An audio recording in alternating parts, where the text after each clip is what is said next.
Good morning. A couple of brief introductions before we start. First of all, the first part of this series was very well received on podcast and YouTube, and I would like to request from everybody that if you do appreciate and enjoy it, so I do upload it and share the link, and please do share it with your friends, families, or whoever you think would also appreciate it, so it can reach a broader audience. Someone asked me if I'm going to be talking about the Jewish community in Gaza post Spanish expulsion, and actually there's a number of famous, there was a flourishing Jewish community there for a number of centuries, and one of the famous names that stand out is Rabbi who's probably most famous around these circles as being the author of Kor Riboin, which many people sing on Shabbos. And in fact, I just saw last night that some group of, Israeli soldiers spent Friday night in the area where they understand to have been the shul of Rabbi Yisrael Najara, and they sang Kor Riboin there in his shul. There's, of course, other famous characters from there. For those who follow Nachi Weinstein, the Svarim Chatter podcast, he just had a whole interview about Rabbi Yisrael Najara. But while all of that is very interesting, it is not the topic of this series. This series, the topic is for the history of Gaza vis-a-vis Torah, halacha, and other aspects of Torah, not just history, which is very interesting, but that's not the topic of this series, so I just wanted to clarify that as well. There was also a request that we use more visual aids and maps, and we do have some plans to, in general, upgrade the visual presentation of the shiurim with the help of Reb Nisano over there. But I did not manage to do it for today, but I will say that for today there's only one very simple thing that you need to keep in mind in terms of the visual map of Israel, something which I believe probably everybody around this table already knows, but I'll just spell it out and you'll see it'll become clearly, and that is that the Ashkelon is on the west coast, Gaza is south of Ashkelon, and Nahar Mitzrayim, which we're going to go by the opinion that is Wadi al-Arish, is further south than that. That's really all you need to know geographically in terms of today's class. Ashkelon, further south is Gaza, further south is Nahar Mitzrayim. And finally, also want to thank Rabbi Yossi for generously sponsoring the series, and we greatly appreciate it. It's a big help. Okay. Summarize what we spoke about last time. We demonstrated that that whole area of Eretz Yisrael, which today is generally referred to as the Gaza Strip, we refer to it in Torah as the land of the Plishtim. The Gaza Strip and the land of Plishtim don't match up 100%, but it's the same region. That is definitely included in the Haftacha, in the promised land to Avraham, Yitzchak, and Yaakov. However, there was some challenges to that all the way from the very beginning of our history, starting off according to the Rashbam, with Avraham Avinu even agreeing to the treaty with Avimelech, which according to some opinions went on for eternity, not just for 3 generations. So that was already some challenge in the Jewish people's association with this land. We find Yitzchak already went there also to try and the Rechaim HaKadosh to try and further establish the Jewish people's right to it. And we also saw that already in the times of the Avos, of the patriarchs, there is this notion that even though it is part of Eretz Yisrael, it's not the same as the rest. The 2 strongest sources for that were Rashi, who, when he describes Yitzchak being flourishing ba'aretz hahi, Rashi says, "Eina chashuva k'shar Eretz Yisrael atzma." It's not as important as the rest of Eretz Yisrael, or as Yossi David suggested, it's not considered the same as the rest of Eretz Yisrael. So we see that there's some difference there. And I also quoted a Ralbag, which says that Avraham was not able to receive the Shefa Eliki to the same extent. Let's call that prophecy, to the extent that he was able to in Be'er Sheva in Eretz Yisrael proper. And finally, we saw the report from Rabbi Avram ben Arambam, the name of his grandfather, that the land of the Plishtim was never really fully in the control of the Jewish people in any permanent way, and will only be so in the times of Mashiach, together with the lands of Keni, Knizia, and Kadmoni, which already Chazal tell us are three of the 10 nations promised to Abraham, which we do not get until Mashiach comes. That is a very, very brief overview and summary of part 1 of this series. And now we move on to part 2. We're going to start with, and this you have on your source sheets only in the Hebrew, with a tshuva, a letter, a response from the Maharit. The Maharit is Rabbi Yosef of Tirani, the son of the Mabit, Rabbi Moshe of Tirani, who is a very important Pesach, and it's important to keep in mind his dates. You'll see why this is important soon. His dates are, you see in the footnote there, 1568 to 1639. And here we have a letter he received, and you can see the very first word on the page that's not in bold font is Azasa. That means it's addressed to Aza, and it's Shnas Shinun Zayin, the year 1595. And he's addressing the question, Yereinu Rabbi Seinu. This is so we have here first Shaila. This is the letter that was reached from Gaza to the Mabit, who lived in Greece. I believe later on he may have lived in Sfas, I don't remember exactly. But anyway, he gets this letter saying that there's this individual by the name of Shimon who lived in one of the cities of Judah. This city is called Gaza, and it's a place where there's a lot of gardens and orchards, and it's a good business place. I think one of the things that come clear in the history is that Gaza was it was on the way from Egypt to Israel, so it was a place where a lot of people.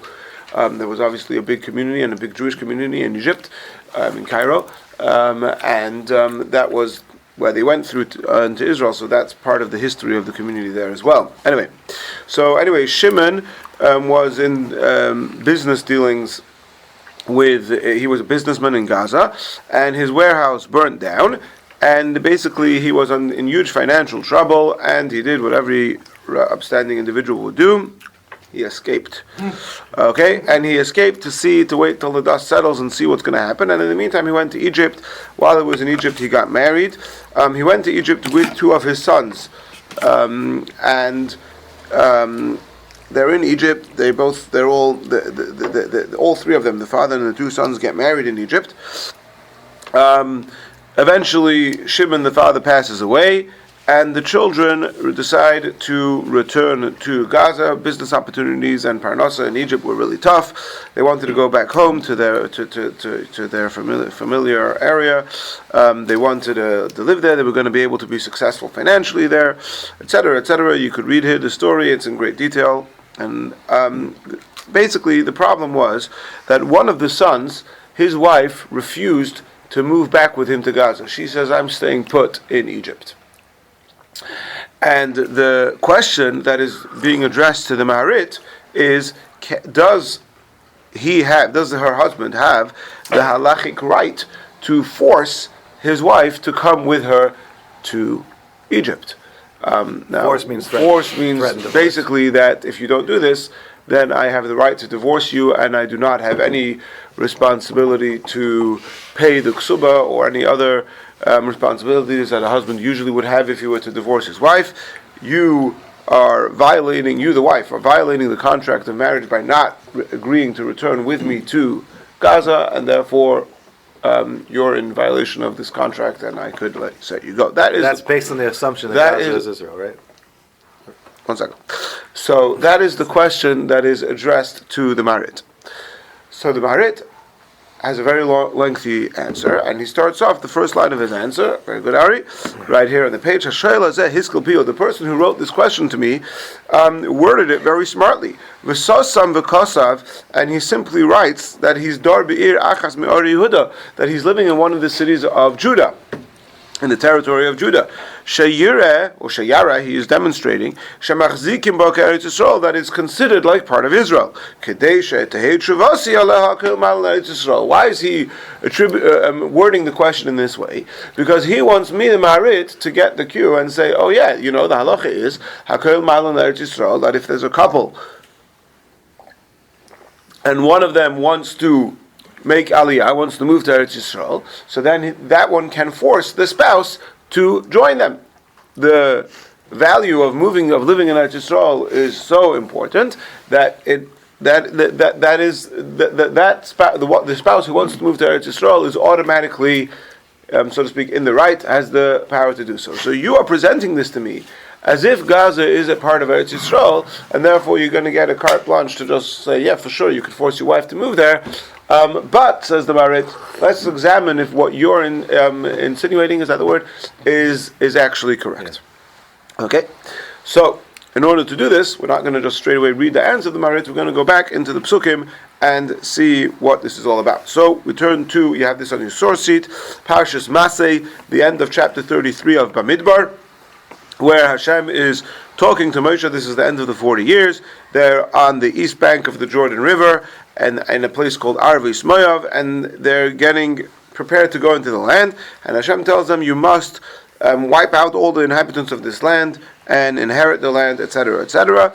And the Ramban famously, this is in the Ramban's Hasagas, in his notes to the Sefer HaMitzvahs of the Rambam, where he has a whole list of mitzvahs that should be part of the 613 mitzvahs, but the Rambam omits them.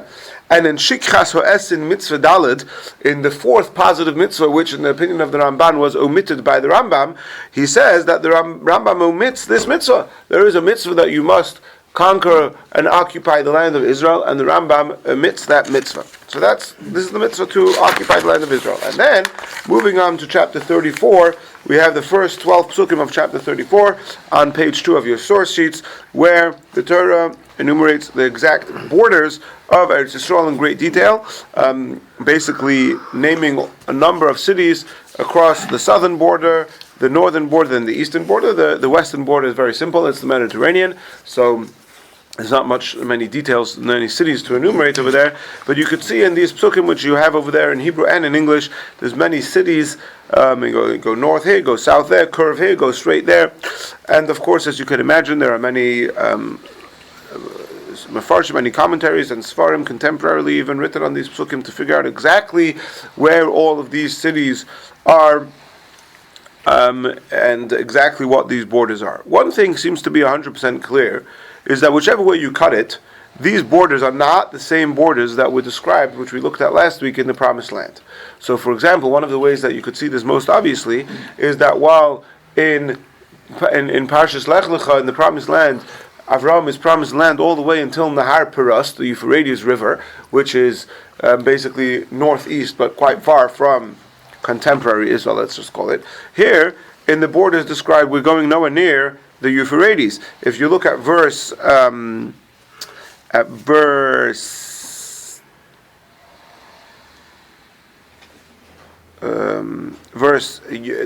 12, you could see that the north, the city at the very northeastern tip is Chatzar Einon, and you're going to Shafam, and then from Shafam to I'm not sure how to pronounce that, Rival, I guess. And then, basically, from there you're going to the Kinneres. Okay, this is I want to go to familiar words. We're going to the Kinneres, and from the Kinneres we're going to the Jordan, and from the Jordan River we're going to the Yam HaMelech, to the Dead Sea. Yam HaMelech is the Dead Sea. Yeah, that's how it's called in English. So, all of these places, the Kinneret, the Jordan, and the Dead Sea, are pretty much the eastern borders of the state of Israel, contemporary land of Israel, and where those cities are? And they're nowhere near the Euphrates River. Sorry, what? Do we know where those cities are? Yeah, again, we know approximately. There is some dispute exactly where it is. The north. Okay, I can give you some references to read, but there's a lot of discussion. I don't want to get too sidetracked in that. It does go further north than Israel is today. For example, the northwestern border over here is Har HaHar, which according to many opinions is Beirut. Some say it's a little bit further north of Beirut, even getting closer to Turkey.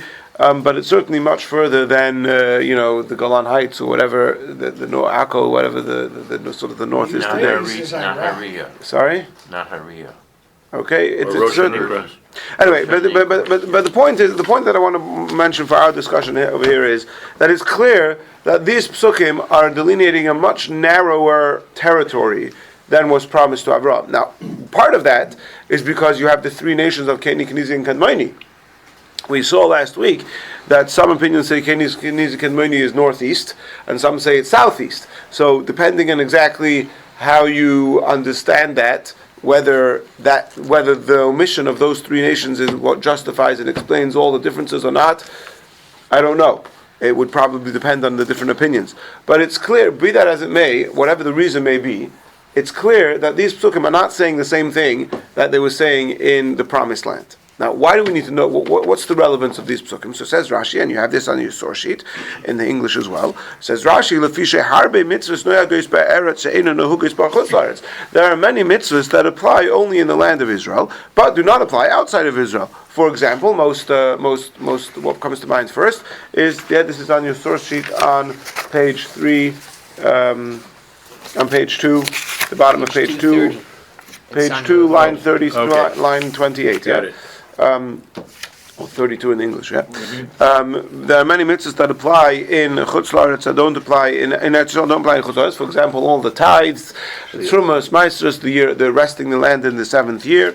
So therefore, the Torah needs to enumerate exactly what the borders around all the territory of Israel is. To tell you that these mitzvahs apply only within these borders that we're describing over here. So that is the point of these borders in Parshas Masei. The Promised Land is much bigger than this. Whether that's when Mashiach comes, etc. Right now, what you need to know, you're going into Israel, you're going to have to keep the mitzvahs. This is where you need to keep the mitzvahs. By the way, we referred last week to Rabbi Sadi Goyen, who it's on these psukim where Rabbi Sadi Goyen says clearly that Nahar Mitzrayim, the river of Mitzrayim, is Nachal El Arish. That's very clear in the Arabic translation of the Torah of Rabbi Sadi Goyen. Okay. So if I can ask, the mitzvot Luyot Ba'aretz, they wouldn't apply beyond... Exactly. The mitzvahs at Luyot Ba'aretz, the mitzvahs that apply only in the land of Israel, says Rashi, only apply within these borders. However, it's not so simple. As we'll see soon, these are the mitzvahs we just saw from the Ramban. These are the borders which Hashem is telling them you have a mitzvah to conquer. What if, in fact, the Jewish people don't conquer all of it says here? Do the mitzvahs apply in the areas which they were commanded to conquer, but did not, in fact, succeed in doing so? So that's one of the things which we're going to have to see today. There are a number of psukim in the Torah, specifically in the book of Devarim, Deuteronomy, which for the most part is Moshe Rabbeinu's farewell speech to the Jewish people. There's a number of different psukim over there which seem to not all fit nicely with each other, and talking about different parts of the land. I want to very briefly bring one of those psukim now, which perhaps we'll return to in the next part of this series, but I think it's important just to set the stage properly, and that is also, I believe, on your source sheets on the very bottom of page 2 in the Hebrew and on the top of page 3 in the English, and this is from Parshas Shoftim. Any place that the palm of your footsteps will be for you, from the desert and the Levanon, we'll get to that in a moment. Your borders will be from the Euphrates all the way until the Yam HaAchron, which is the Torah's way of referring to what we call the Mediterranean. So here in Parshas Dvarim, Moshe Rabbeinu is telling the Jewish people that your borders will be all the way from the Euphrates until the Mediterranean, which is much bigger than what we've just discussed in Parshas Masei. And Chazal explain, and the Mefarshim talk about this. The Abarbanel elaborates, the Ramban and the Netziv, and in general, if you really want to have a good understanding of those verses in the book of Devarim, in Parshas Dvarim, Eschan, Eikev, and Shoftim, which seem very, very repetitive, if you want to have a good understanding of what they're all saying and what the differences are, the Netziv is a very good commentary to look at, because he gets into a lot of detail, and while he is by no means beholden to Chazal, he'll certainly suggest his own Perushim beyond what Chazal say, but he is very much trying to understand Chazal. So even if he'll suggest something different, he'll first explain what Chazal say, and explain to the best he can how it fits with all the psukim. And so what Chazal say over here, and elaborated on over here by the Ramban and the Netziv, is that there's basically three possible lands. There's the thing that there's the territory which you have to conquer right away when you go into Eretz Yisrael. That is stage one. Then there's room for further expansion. That's in the verse in Parsha Shoftim, which we just read. So that first part, that's like central Israel. Yes. Then you can expand it further, but you must first conquer part A, and then after you've done part A, you can conquer part B. If you conquer part B before you finish conquering part A, part B will not have the Kedusha of Eretz Yisrael, which the Rambam talks about that vis-a-vis David HaMelech. The Gemara talks about it vis-a-vis David HaMelech conquering Syria, which is Syria, or parts of Syria, which did not have the status of Eretz Yisrael proper because he did so before he had finished conquering the rest of the actual territory of Eretz Yisrael. And then there's part 3, which is the final expansion when Mashiach comes, including Keni, Knis, and Kadmoni all the way. And so that's how these different psukim fit in. So again, that was just a side note to explain how when you come across other psukim, you'll see that it doesn't fit very well with the psukim in Parshas Masei. But what we do need to know is that what was relevant to us, to the mitzvahs hatluyos ba'aretz, is the borders, the territory delineated in Parshas Masei in Bamidbar, chapter 34, the beginning of chapter 34. Those are that's the territory which the Jewish people were commanded that they should inherit, that they should occupy it, inherit it, and that would effectuate Kedushas Haaretz, which means that the mitzvahs on Hugis Ba'aretz apply in those lands. Okay? What happens when the Jewish people actually go into Eretz Yisrael? So, we're going to see, and again you have this on your source sheets, from the book of Yehoshua, chapter 13, and the book of Shoftim, chapter 1. So in Yehoshua chapter 13, it says Yeshua Zokim Baba Yomim. Yeshua was getting old, and Hashem tells him, Ata Zakanta, and there's still much of the land that you have not managed to inherit. This is what's left. Now the Torah enumerates what's left, and look at verse 3. It says, from the Shicher, which is on the border of Mitzrayim, until the border of Ekron going to the north, all of those are part of the land of Canaani, and you have not yet conquered them. And then it enumerates specifically Chamesh Sarni Plishtim, the 5 Saran is like a king or minister or whatever, the 5 leaders of the Plishtim nation. Ha'azosi, the one from Gaza, Ha'ashdodi from Ashdod, Ha'ashkeloni from Ashkelon, Hagiti from Gas, Ha'ekroni, and from Ekron. And then the 6th one is the Avim, which we saw already last week. The Ramban says that's the same as the Chitim. So it says clearly Yeshua is about to die, and they have not yet conquered. Let's talk about Gaza and Ashkelon, are explicitly enumerated as some of the cities that Yehoshua had not yet managed to conquer. Now, move on to Shoftim, the beginning of Shoftim, chapter 1. He Achri Moshe Yeshua, after Yeshua's death, and the Jewish people ask Hashem by means of the Urim V'Tumim, of the Choshen, the breastplate of the Kohen Gadol, who should go first to fight against the Canaanim, and Hashem tells him Yehuda Yale, Yehuda, the tribe of Yehuda, whose territory is in the south of Israel, they should go first. And Yehuda tells his brother, it's not the tribe of Yehuda tells the tribe of Shimon, you come with me. And in fact, Shimon's territory ends up being scattered amongst Yehuda's territory, as Rashi brings in Chumash. And over there it says in verse 18, chapter Shoftim, chapter 1, verse 18, Vayilkod Yehuda es Azov es Gevula es Ashkelon es Gevula es Ekron es Gevula.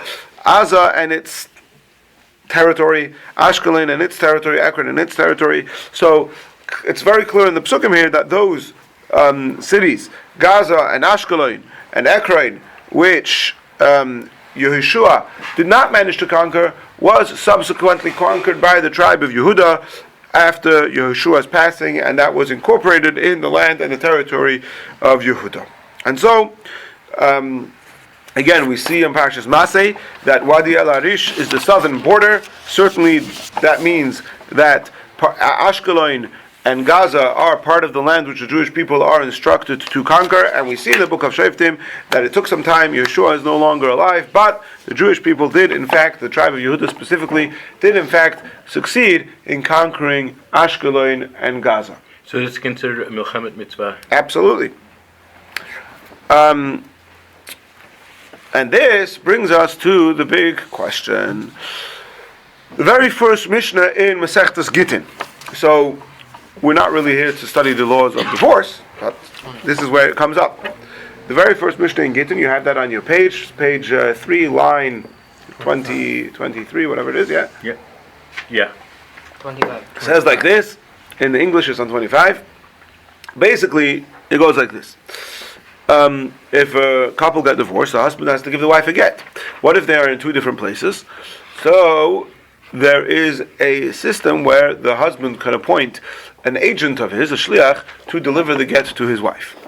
Now, the agent shows up and he says, "Hey, miss, here's the get from your husband." How do we know that he's telling the truth? Maybe he just fabricated, maybe he forged the get and is just giving it to her, and she's not really going to be divorced. And then it's going to create all sorts of problems one down the line when the husband claims that, "No, I never signed that document." And so there is a system in place that if it's within the land of Israel, we're close enough communications. We're not concerned that anyone's going to be brazen enough to do such a forgery, because that wouldn't work. But if he's taking the get from the husband in the land of Israel and delivering it to the wife who's outside of Israel, then the agent has to actually witness and declare that I saw this get being written. I personally can testify that this is a valid get, and then I saw it being signed and sealed in front of witnesses, and then we could trust that it's a good get. So in that context, the Mishnah tells us where is the borders, where is Eretz Yisrael, where is the area where if somebody brings a get they could just deliver it, and where is the area where if somebody brings a get we won't allow them to deliver it to the woman until the agent declares that he also witnessed the signing of this get. And in that context, the Mishnah says that me Ashkelon ledorim ve'Ashkelon kedorim. Ashkelon, from Ashkelon and south, and Ashkelon itself is considered south. In other words, Ashkelon is not considered part of Israel. Ashkelon is south of Eretz Yisrael, and if somebody delivers a get in Ashkelon, we will not allow them to deliver the get. It's not part of Eretz Yisrael. We don't allow them to deliver the get unless they declare that they saw the signing of the get. Hold on a second. Did I put the Tosfos? Is not. No, it's not in your source. No.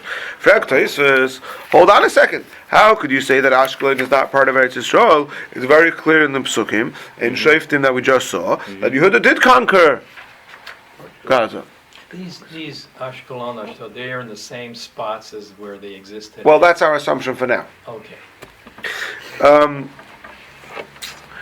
So how could you say that Ashkelon is not part of Eretz Yisrael? It's clear that Gaza was conquered that Ashkelon and Gaza were conquered by Yehuda. Says Tosfos, two answers. We're talking here Oile Mitzrayim. Okay, so I'm going to explain these terms, and then we're just going to use the Hebrew terms for them. Oile Mitzrayim and Oile Bavel. Oile Mitzrayim means the Jews who came out of Egypt, which means it was conquered by Yehoshua. Now, when we say Yehoshua and Oile Mitzrayim, it doesn't mean specifically in that first generation. Even if it was conquered, like in this case, after Yehoshua died, or even subsequently, if it was conquered many years later by David HaMelech or Shlomo HaMelech, that's still considered, as far as our discussion is concerned, that is still considered Oile Mitzrayim, the ones who came out of Egypt. Then, as we discussed a number of weeks ago, when the Jewish people were exiled by Nebuchadnezzar, that the Rambam says that Kedusha, that the sanctity of Eretz Yisrael that was infused in the land by virtue of the Oile Mitzrayim conquering it, was taken away. And then, by Oile Bavel, when Ezra comes, Oile Bavel means when Ezra came from Babylon and he resettled the land, that invests it with a new Kedusha. So the words that we're going to use are Oile Mitzrayim and Oile Bavel. Everybody should familiarize themselves with those terminologies. Oile Mitzrayim is the first Yehoshua, and subsequently any time between Yehoshua and Nebuchadnezzar, and Oile Bavel means any time in the second Commonwealth in the time of Ezra. Yes. So during that period, the mitzvot to live ba'aretz didn't apply? According to the Rambam, that is correct. Yes, but they may have applied in some places anyway in a rabbinic level, but certainly on a biblical level they did not apply. Yeah. Wait, they didn't apply until the time of Ezra? Yes, but the in question, all territories, even the territories that while we had it. That is an extremely complex question. Even you have to gather all the places that the Rambam talks about it and see how it's way beyond what we have the possibility to discuss today. Okay, so it says Tosfos, the first answer of Tosfos, the Oile Bavel Lake of Shua. It's true that, as we see in the Psukim in Shoftim, that the tribe of Yehuda conquered Ashkelon, but when they came in and with Ezra, the second Commonwealth, the Ashkelon and further and south was not conquered by the Oile Bavel, and therefore the Mishnah says that it is considered outside of Israel vis-a-vis Gittin are concerned. That's the first answer of Tosfos. The second answer of Tosfos is Roimeri, the Rabbi Yitzchak, he says that that it could be that Ashkelon is part of Eretz Yisrael, but the reason why the agent has to say b'fanei necht, he has to report that he witnessed the b'fanei nechtem that the get was signed and sealed in his presence, is because it's not really inhabited. There's no proper Jewish community. There's no sages there. It's far flung, and so while within the central community of Eretz Yisrael, we're convinced that nobody's going to try and forge a get because that's not going to be that's not going to be worth his while. But Ashkelon, even though it's part of the territory of Eretz Yisrael, but it's so far flung from the central community, from the rabbis, from where everything is hustling and bustling, that therefore, as far as Gittin are concerned, we consider it like Chutz La'aretz. And here we have our first clue, which is going to become very apparent, that there may be, it's not so clear-cut, yes, Israel, not Israel. There may be certain places which, as far as certain things are concerned, we're going to say they are considered part of Eretz Yisrael, and as far as other things are concerned, we're going to say they're not part of Eretz Yisrael, and that brings us into our further discussion of other matters to do with Ashkelon. So, the next source that we have to look at is the Yerushalmi, which I don't believe is on this source sheet. Disputed territory. Yeah. Different kind of dispute. Exactly. Okay, so, the Yerushalmi in Shvius, the Masechta Shvius, chapter 6, Perek Vav Halacha Aleph, the Yerushalmi brings a brisa which enumerates many cities which are border cities of the land of Israel. Cities, villages, towns, and of course this is a topic that brisa in the Yerushalmi has many discussions contemporarily about it to try to figure out exactly where all those towns are. Inside or outside? The towns. Border towns. I don't recall. Uh-huh. There's many variant texts of that brisa. I saw somewhere a comparison of all the possible texts of that brisa, which enumerate in the dozens, possibly even more than 100. But the many dozens of variants of that brisa. Actually, I now remembered where it is. It's in a appendix or Hesafa to Encyclopedia Talmudis, Volume 2, wherein you have the Erech, the entry of Eretz Yisrael. So in the back, he has a whole chart with. I think that's where I saw this chart, or if not, I didn't see it there, I saw it referenced there and it's somewhere else. Anyway, one of the cities enumerated by that brisa is Ashkelon. That Ashkelon appears on the borders of Eretz Yisrael. So, the brisa, the Gemara Yerushalmi asks Reb Sherwin's question, is Ashkelon itself, actually I'm sorry, the brisa says Ganya de Ashkelon, which means the garden or the territory around Ashkelon. So the Gemara says, what about Ashkelon itself? Is Ashkelon itself part of Eretz Yisrael or not part of Eretz Yisrael? So the Gemara concludes from the brisa over there, from the way it's worded, Ganyat Ashkelon, that Ashkelon itself, Klachutz, Ashkelon is considered outside of Eretz Yisrael. And the Gemara goes on to say two things. First of all, that Nimnu al Avir Ashkelon v'tiaruho. There was a whole story with Pinchas ben Yair testifying that he used to go and get wheat from Ashkelon, and based on that story, they were Metahir Ashkelon, the Metahir, the Avir, the heir of Ashkelon. What does that mean? When we talk about the land of Israel versus outside of Israel, one of the halachic ramifications of that is Tumas Eretz Ha'amim. Chazal instituted that outside of Eretz Yisrael is considered impure. Just by virtue of the fact that it's outside of Eretz Yisrael, it's impure. If you were to go there, it's as if we consider that you came in contact with a dead body. Okay? So, the Gemara Yerushalmi says that even though this brisa is saying that Ashkelon is like outside of Eretz Yisrael, is outside of the border of Eretz Yisrael, nevertheless, the Chazal said that it does not, it's tahir, it's pure. If you go there, you do not contract tumah by virtue of Eretz Ha'amim. And then the Gemara says another thing, Nimnu aleh lepatra min ha'maisros, that they decided that Ashkelon would be exempt from the tithes. Okay, so far we've discussed three things, three halachas. Number one, the bringing of a get. Number two, the impurity of Eretz Ha'amim, and number 3, taking the tithes. And what we've seen is that Ashkelon is considered like outside of Eretz Yisrael as far as bringing a get is concerned. We've decided that Ashkelon is considered like inside of Eretz Yisrael versus as far as the purity and impurity of Eretz Amim is concerned, and it's considered like outside of Eretz Yisrael because in that it's exempt from the tithes. Is everybody a little bit confused? Should be. Okay, good. Baruch Hashem, everyone's confused. What's going on over here? So, what we're seeing over here clearly is, and this is really the strong point we're going to see at the end. There's a very long shtickle from Rabbi Yaakov Emden in his commentary on the Torah. In the Torah, in Erechaim Siman Shin Vav, which is in the laws of Shabbos, so there's the halachas that you're allowed to do certain things. You're allowed to tell a goy to write a contract for you on Shabbos if it has to do with buying a house in the land of Israel, because that's such a tremendous mitzvah to live in Eretz Yisrael that we override certain halachas, not to write, but to have a goy to write for you. So in that context, Rabbi Yaakov Emden, in his commentary on the Torah, Meir K'tzia, has a very, very lengthy discussion of exactly where is considered Eretz Yisrael and not. And in that context, he says, what's very clear from all of these sugyas is that there are many cities which, depends on the context. In the context of Maestros, they're inside of Eretz Yisrael, outside of Eretz Yisrael. In the context of this, of Tumas Eretz Amim, and it's confusing. And Rabbi Yaakov Emden is trying to decipher over there, well, when it comes to the mitzvah of living Eretz Yisrael, which side of it does it fall into? Right? So we've said, Ashkelon, you don't take Meiser, but you also don't get impure from Eretz Amim, and you do have to testify that you saw the get writing. So if somebody says, is there a mitzvah to live in Ashkelon? Can I have a goy if I'm going to buy a house in Ashkelon? Am I allowed to have a goy write the contract for me on Shabbos? Right, so that's what Rabbi Yaakov Emden is busy with in over there. So let's try a little bit to make sense of all of this. We've already said that the reason why Tosfos brings from the Ri, that the reason why, or a possible reason why you have to testify about the get if it's in Ashkelon, is because it's distant from the Makom HaYishuv. So even though it's part of Eretz Yisrael, but because it's not a very strong, vibrant community, there is more of a concern that somebody would try to forge a get in Ashkelon. Okay, that's that. Why are we saying that it's Tohir from Eretz Amim, that it does not have the impurity of the land of the nations?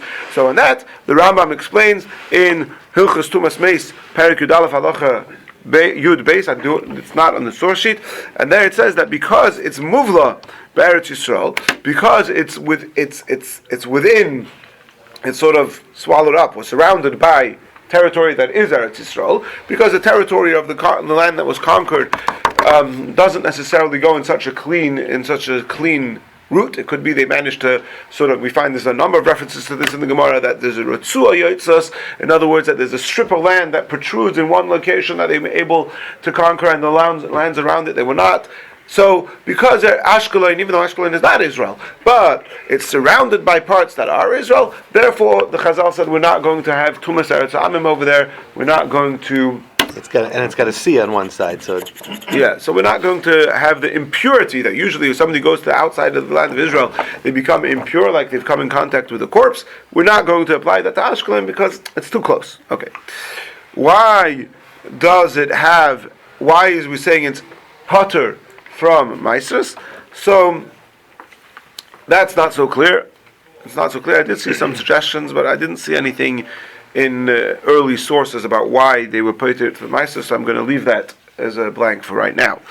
Now, let's see the Rambam, and this you do have on your source sheet at the bottom of page 3, and it's also on page 4 in the English, from Hilchos Trumos, Perek Aleph Halacha Hey.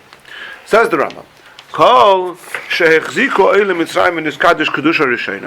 any part that the Oile Mitzrayim, we all know already what that word means, any part that the Oile Mitzrayim managed to conquer with the first sanctity, when they left Israel, that sanctity was taken away. Okay, let's skip a few lines because we've already learned these few lines a few weeks ago. Let's move on. Let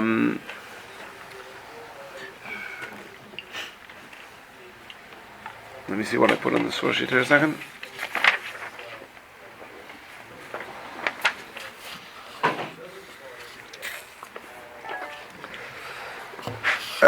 Just look at the last line for now. No. They left. The sages left those places which the Oil Mitzrayim did conquer, but Oil Bavel did not conquer as they were. But they did not.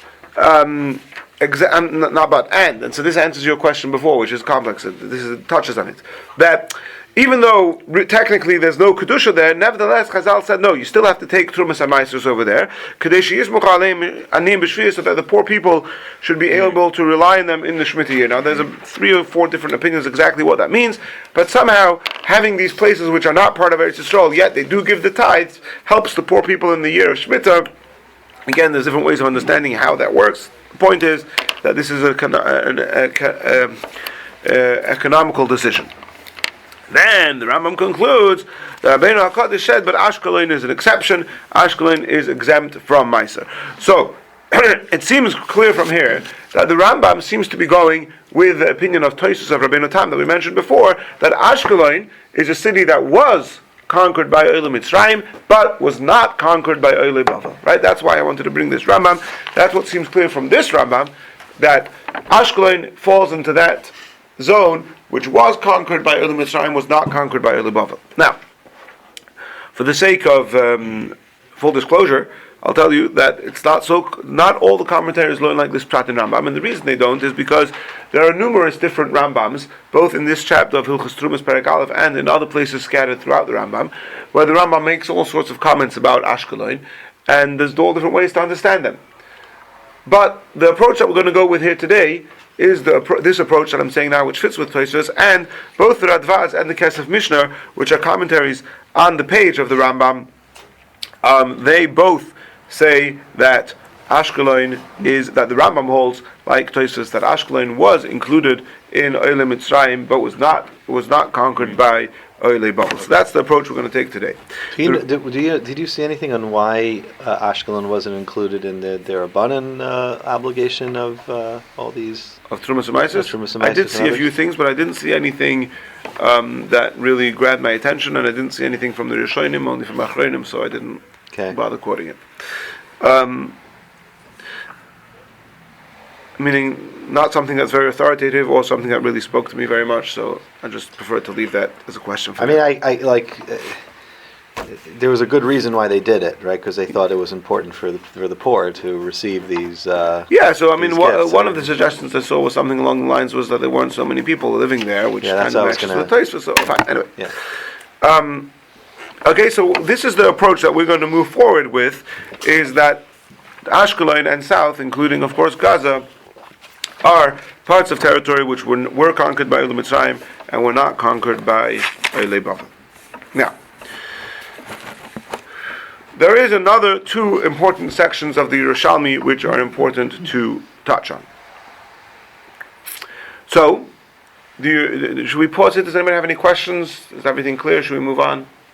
It's a side question. You mentioned that there were some regions which David HaMelech missed out, right, before he started to try to conquer other places. So once the era of the Oil Mitzrayim is over, right, and then you have Oil Bavel, are they not allowed to conquer the places that David HaMelech missed out? No, they are, but they didn't. I don't know if they did or didn't, because I don't know where those places are. What? Say again? Like untouched regions by David HaMelech. Right? Yeah, no, there's no reason. No, there's no reason why not. As far as I know. Yeah. That would be included in the Ole Bavel, like it would. It may have been. Everything that David took, because they didn't get everything, right? No, Syria for certainly not. Obviously, the question is if there were sections further south that were which were. Mm-hmm. Okay. So we've just seen in the Yerushalmi before that there are that Ashkelon is considered like Chutz La'aretz, at least as far as certain things are concerned. Frag the Gemara, hold on a second. It says, going back to our pasuk in Shoftim and pretty much mirroring the question of Tosfos, that Yehuda did conquer Gaza and its territory. Now, the way the Mefarshim understand this question of the Yerushalmi is that Yerushalmi seems to be taking for granted, and there could be different reasons why the Yerushalmi is taking this for granted, but let's just assume for now, Yerushalmi is taking for granted that any section of the land that was conquered at least in the territory of Yehuda in the south. Any section that was conquered by Olam Mitzrayim was also conquered by Olam Bavel. In the region of Yehuda in the south, there is no. In the north, there are sections that were conquered by Olam Mitzrayim, not by Olam Bavel, not in the south. So how could you say that Ashkelon is the southern tip border?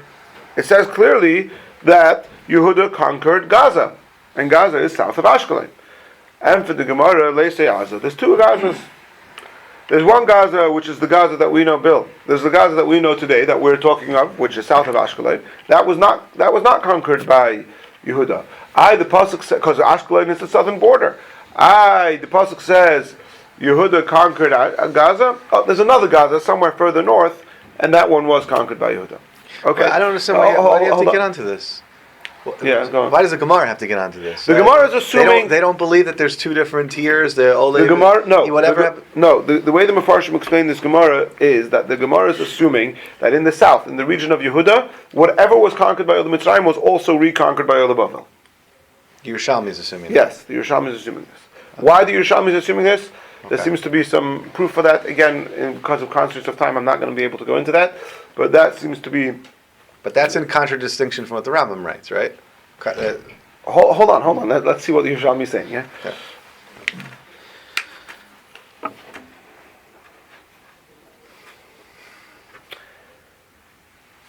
So, there's two Gazas. There's one Gaza further north that was conquered by Yehuda. There's another Gaza further south, which is what we know as Gaza, that was not conquered. Okay. Then the Gemara says, 1 second, you're saying that Ashkelon is outside of Eretz Yisrael. It's the southern border of Ashkelon, Kilachut. The pasuk also says that he conquered Ashkelon. Oh, again, they say Ashkelon. There's two Ashkelons. There's the Ashkelon that we know, that was not conquered by Yehuda. Then there's another Ashkelon somewhere else that was conquered by him. Says the Gemara,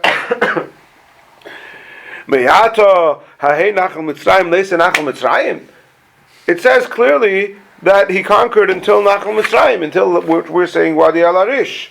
Right? Are you going to say that there's two Nachal Mitzrayim? That's preposterous. You can't say that. There's two Egypts. Right? Right? In other words, this is already getting absurd. This is ridiculous. Right? That China? No, the other China. No. Okay?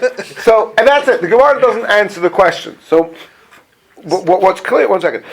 What's clear from here is that we seem to reject, to abandon this idea that maybe there's two Gazas and two Ashkelons. No, it's actually interesting because the Radvaz, in his commentary of the Rambam, he also sort of toys with this suggestion that maybe there's two Ashkelons. But the Yerushalmi is rejecting that. The Yerushalmi is saying no, there's no, that doesn't work. Well, it is Now, possible. so 1 second. So now we're so the Yerushalmi hasn't answered this question, right? We're back to square one. If we're assuming that that the Olam Bavel and Olam Mitzrayim in the section of Judah are the same, and we know clearly that Gaza and Ashkelon were conquered, so why are we saying that Ashkelon is like Chutz La'aretz? That's the question. That is the question that the Yerushalmi brings up and leaves it open for us to contend with. And yes. I mean, it's possible that we destroyed a settlement and it resettled later.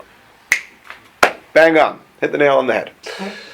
So here, the Mefarshim say, and again, in interest of keeping towards our limited time, I'm going to have to go through this very quickly, and I can provide for you the sources, or we could discuss it in further detail afterwards.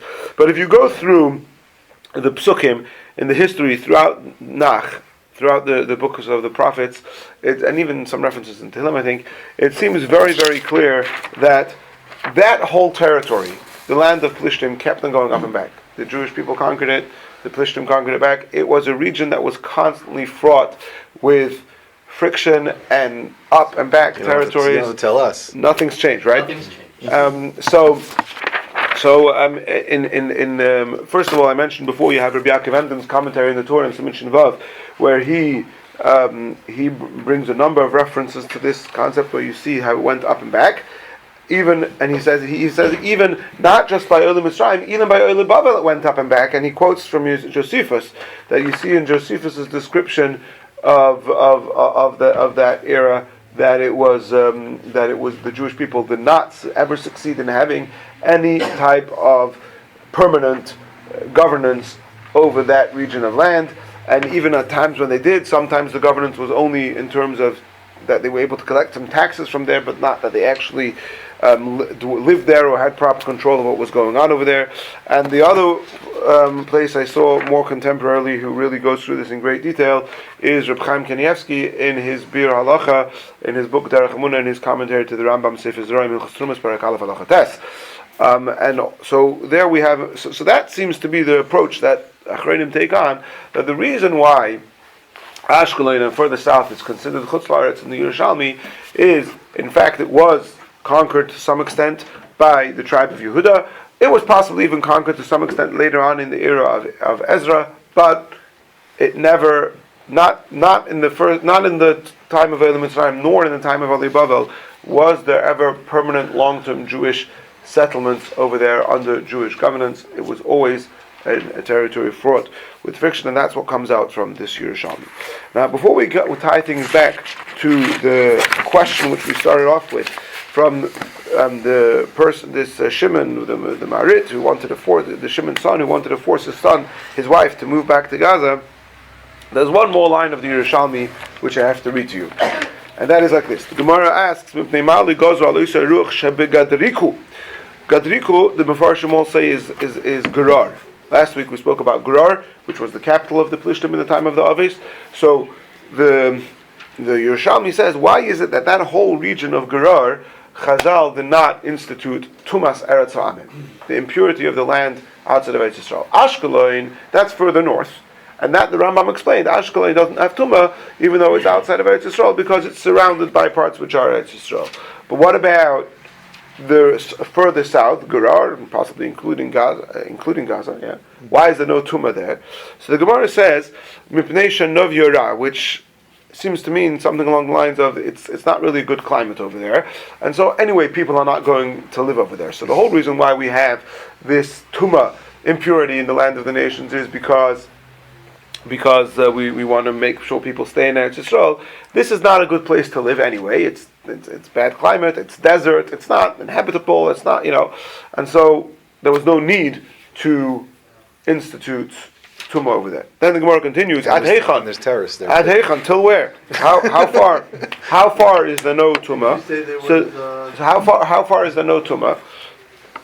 Ad Nachal Mitzrayim, until why the other ish? The Gemara, V'harei Aza. Yeah. Aza is a good climate. Right. Yeah, V'harei Aza no Yofa. Gaza has a good climate, and it is good to live there. It's like Singapore. It's like Singapore, okay. Right? And yet there's no Tumah over there. Why not? Halavai. And then the Gemara finishes off with a very ambiguous word, pishpisha, and there's even different. There's many different interpretations into this last word of the Yerushalmi. Some commentaries join it onto the next word. Pishpisha is the name of a sage, and it's part of the next sentence. There's all different interpretations of this Yerushalmi, but whichever interpretation you take on, either it means that actually no, Gaza is not in a good place to live, or it means that it is a good place to live, but nevertheless there's no Tumah there. Whatever the case is, and by the way, it's mashma in Chumash that Gaza is not a good place to live, because it says that Yitzchak planted by Yimsa Ba'oretz Hahi, that even in that land, which is not a good climate, he managed to have such a successful produce. Yeah, so that's what I see already in Chumash, like in Gerar. That was not Gaza, that's Gerar, but it's the same region, right? Anyway, so again, whichever interpretation of the Yerushalmi we take on, the bottom line of the Yerushalmi is that in that whole region, including explicitly the Yerushalmi mentions Gaza, there is no Tumas Eretz Ha'amim. Even though it's not part of Eretz Yisrael, we're saying, but it does not have Tumas Eretz Ha'amim. We're not sure why. Again, that would depend on different interpretations in that last word of the Yerushalmi. Now, keeping all this in mind, let's summarize, right? We have a very common opinion in the Rishonim, which according to many is also the opinion of the Rambam, that Gaza and that whole Ashkelon, Gaza, that whole region was conquered by Elam Mitzrayim, was not conquered by Eli Bavel.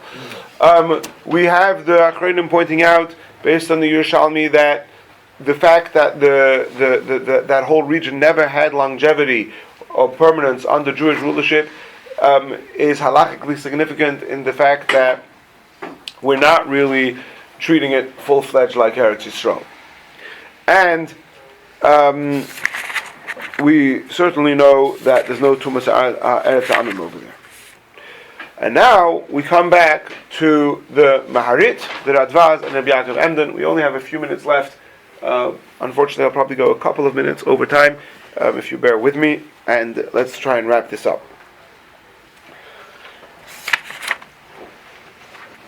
By the way, I should just mention an interesting side point that came up before. The Rambam says, Meretz Yisrael ulamato keneged Aram Naharaim, from Eretz Yisrael and down towards Aram Naharaim, which is what we call north, and that's because once upon a time in Muslim cultures it was very common to have the map upside down from what we have it, because the most Muslim cultures were north of Mecca, and so they wanted to look up to Mecca, so what we call south was in the north. Every culture, it's only recent that it's become standardized which side of the map we put upwards.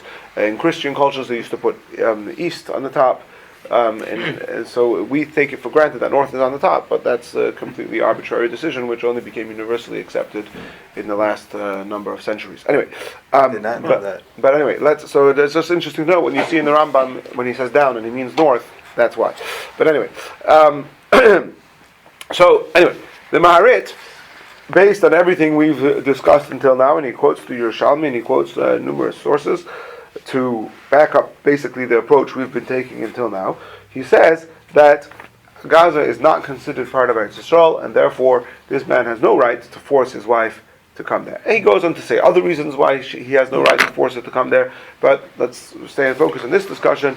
It's not part of Eretz Yisrael. And he also says, this is a very important line, he quotes a Yerushalmi that says, "Kol halacha shirefefes biyalecha." Anytime you have halacha that you're not clear about, re'ei matzibur noyagin v'noyikein. See what people do and copy them.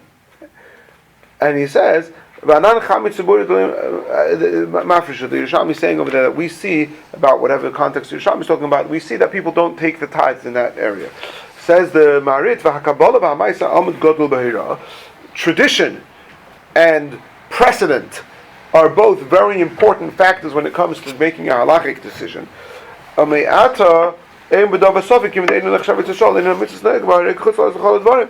so basically he's saying that the fact is that people do not take tithes or do any of the mitzvahs from the stuff that grows in Gaza, and so that's and tradition and practical precedent are very important factors over here. So that further goes to support the Maharit's approach that Gaza is not part of Eretz Yisrael, and this man has no right to take his wife there. Now, the problem is, and by the way, one important thing to point out over here is that many of the proofs that the Maharit brings for his contention that Gaza is Chutz La'aretz are from sources that are not even talking about Gaza, they're talking about Ashkelon. But the Maharit takes the approach, which seems to be clear in the Yerushalmi, that that's binary, meaning if Ashkelon is outside of Eretz Yisrael and Gaza is south of Ashkelon, then obviously Gaza is also outside of Eretz Yisrael. Now, there is a tshuva from the Radvaz. The Radvaz is of David ben Zimra, and his dates, which might even be on the source sheet over there, are 1479 to 1573. So he's basically a generation earlier than the Maharit, whose dates are 1568. So the Maharit is born 3 years before the Radvaz passes away. Right? So the Radvaz is a generation earlier. The Radvaz himself lived in Cairo, I believe, and later also in Eretz Yisrael, I think. But anyway, he's in that region, and he has a question. Shaila me'aza. The question was addressed to Radvaz. Are the people of Gaza chayiv to separate the tithes or not? And he says, absolutely, you are chayiv to take the tithes. It's part of the land which was certainly conquered by Olam Mitzrayim, and you have to take the tithes. And again, he goes on. He says the fact that they don't do 2 days Yom Tov. He says the fact that they don't do 2 days Yom Tov, that's not relevant, but either way, it's for sure part of Eretz Yisrael. You have to take the tithes, and he brings a number of different proofs. You can see in the middle there, he quotes Wadi El Parish, which is Wadi El Arish. I'm not sure, I didn't figure out why the pay became Aleph became a pay. Whatever the case is, fine. So,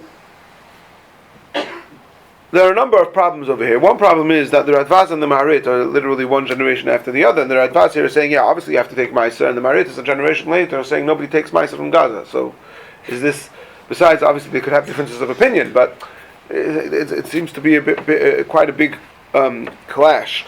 Another thing is that the Radvaz seems to be ignoring the whole discussion that Ashkelon is part of Chutz La'aretz. So he seems to be ignoring that whole thing. What's going on?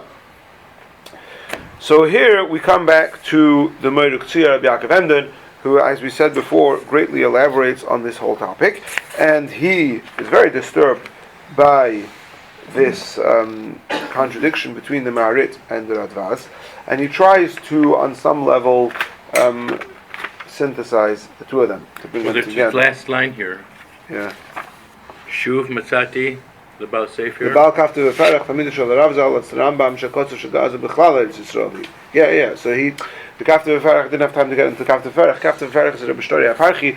We've mentioned him a number of times in this class. He's really the first one of the Rishonim who traveled Eretz Yisrael and studied it in great depth to try and figure out exactly where the territory of Eretz Yisrael is.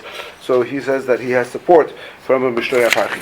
I want to go through just a few things. And again, I apologize for the time over here, but I do want to go through just quickly a number of points from the Moed K'tzia from Rabbi Yaakov Emden. One thing seems to be, and this is why I mentioned to you the Gemara about that Gaza doesn't have Eretz Amim, because Rabbi Yaakov Emden brings that in discussing one of his proofs, he mentions that anyway it's Tamim Mishum Eretz Amim, and it seems, from what I could tell, that Rabbi Yaakov Emden skipped that Yerushalmi, which is clearly that area does not have Eretz Amim.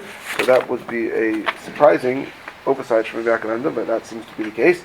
Another interesting Gemara that Rabbi Yaakov Emden mentions is that the Gemara says in Bava Basra after Navav Medalev, I think we mentioned this Gemara last week, that Kol Sheharoah Kodesh Baruch Hu LaMoshe Chayav V'Maisa, any part of the land which Moshe Rabbeinu was shown.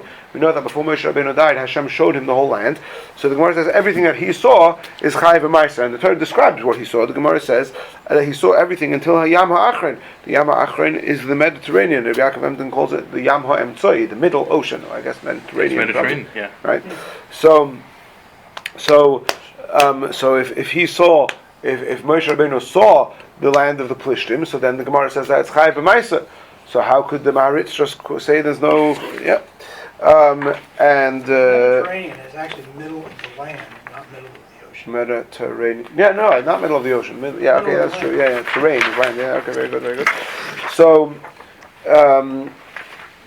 Anyway, he wants to try and bring them to Ima Kashava by suggesting that it depends, and they would all agree. He says it depends if it was grown, if the produce grew in a field that belonged to a Jew or to a non-Jew. He says he wants to make this, because it's this go-between land, that it was conquered by Elam Mitzrayim, it was not conquered by Elam Babel. So therefore, if it grew in that area in Gaza, in a place that belongs to a Jewish person, it's going to be Chayiv and Maisis. If it grows in a place that belonged to a non-Jew and was imported to Israel, then it is not chayav b'maiser. And he wants to say that that's the difference. The Radvaz was talking specifically about somebody who owns a field in Gaza, and the Maharit was talking about something which was much more common. Most of the land in Gaza was not owned by Jews. It was, like we said before, there was never really, at least in that proper Jewish settlement there, in terms of agriculture, and so therefore he wants to say that that's what the Maharit means, that it's not chayav b'maiser. And again, he specifically ties it back to that discussion of how successful the Jewish settlement over there was. The bottom line is, the thing that the Rabbi Yaakov Emden really finishes off with very strongly, and perhaps if we have more time in the coming parts of the series, we'll go into a little bit more detail about this, is that vis-a-vis the mitzvah of living in Eretz Yisrael, he contends that absolutely all authorities would maintain that the mitzvah of living in Eretz Yisrael is fulfilled by living in that territory, which of course was a big part of the discussion in recent years with the Jewish settlements in Gush Katif and that whole region, that is there a mitzvah of Yishuv Eretz Yisrael to live in those lands, and in Ashkelon too, I guess. And Rabbi Yaakov Emden is pushing very strongly that yes, that even if you accept that there is no chiyuv of maisis there, still we have seen and established that whether whether something is part of Eretz Yisrael or not is not a binary yes or no. It depends. Sometimes it could be part of Eretz Yisrael as far as one thing is concerned, and not part of Eretz Yisraal as far as another thing is concerned. And so, vis-a-vis living in Eretz Yisrael, Rabbi Yaakov Emden is very strongly of the opinion that, and he claims that the Maharit, well, no, the Maharit can't agree with this. The Maharit is clearly disagreeing with this, but he says, as far as this part is concerned, we have to reject the opinion of the Maharit and accept the opinion of the Radvaz, and he claims that this is the only way that makes sense, that there is in fact the mitzvah of living in Eretz Yisrael in that section as well. But, like we saw before, the Maharit argues on here. But what we have seen clearly is that there's a difference between Elam Mitzrayim and Elam Bavel, and we've also seen that